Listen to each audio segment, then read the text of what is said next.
Welcome once again, my friends, and thank you for stopping by to listen to an old storyteller. Today we have a story from the Apocrypha, and the title of this story is Bel and the Dragon. When King Astyages was laid to rest with his ancestors, Cyrus the Persian succeeded to his kingdom. Daniel was a companion of the king, and was the most honored of all his friends. Now the Babylonians had an idol called Bel, and every day they provided it 12 bushels of choice flour, and 40 sheep, and 6 measures of wine.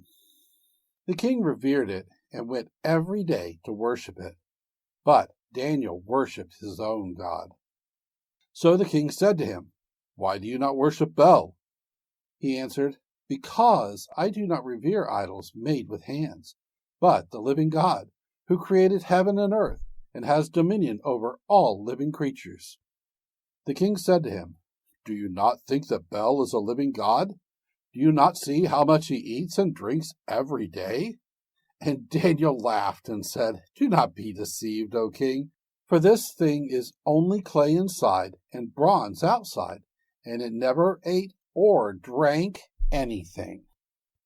Then the king was angry, and called the priests of Bel, and said to them, "If you do not tell me who is eating these provisions, you shall die. But if you prove that Bel is eating them, Daniel shall die, because he has spoken blasphemy against Bel." Daniel said to the king, "Let it be done as you have said." Now there were 70 priests of Bel, besides their wives and children.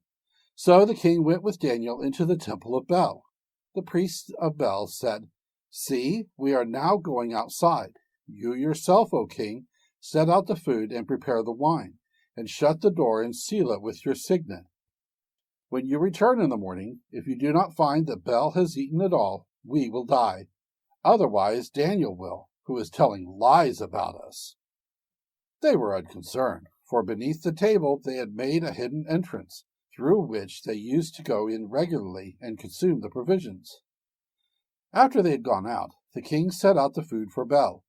Then Daniel ordered his servants to bring ashes, and they scattered them throughout the whole temple in the presence of the king alone. Then they went out, shut the door, and sealed it with the king's signet, and departed. During the night the priests came as usual with their wives and children, and they ate and drank everything. Early in the morning the king rose and came, and Daniel with him. The king said, "Are the seals unbroken, Daniel?" He answered, "They are unbroken, O king." As soon as the doors were opened, the king looked at the table and shouted in a loud voice, "You are great, O Bel, and in you there is no deceit at all." But Daniel laughed and restrained the king from going in. "Look at the floor," he said, "and notice whose footprints these are." The king said, "I see the footprints of men and women and children." Then the king was enraged, and he arrested the priests and their wives and children. They showed him the secret doors through which they used to enter to consume what was on the table.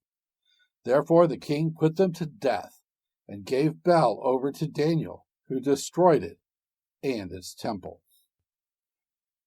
Now in that place there was a great dragon, which the Babylonians revered. The king said to Daniel, "You cannot deny that this is a living God, so worship him." Daniel said, "I worship the Lord my God, for he is the living God.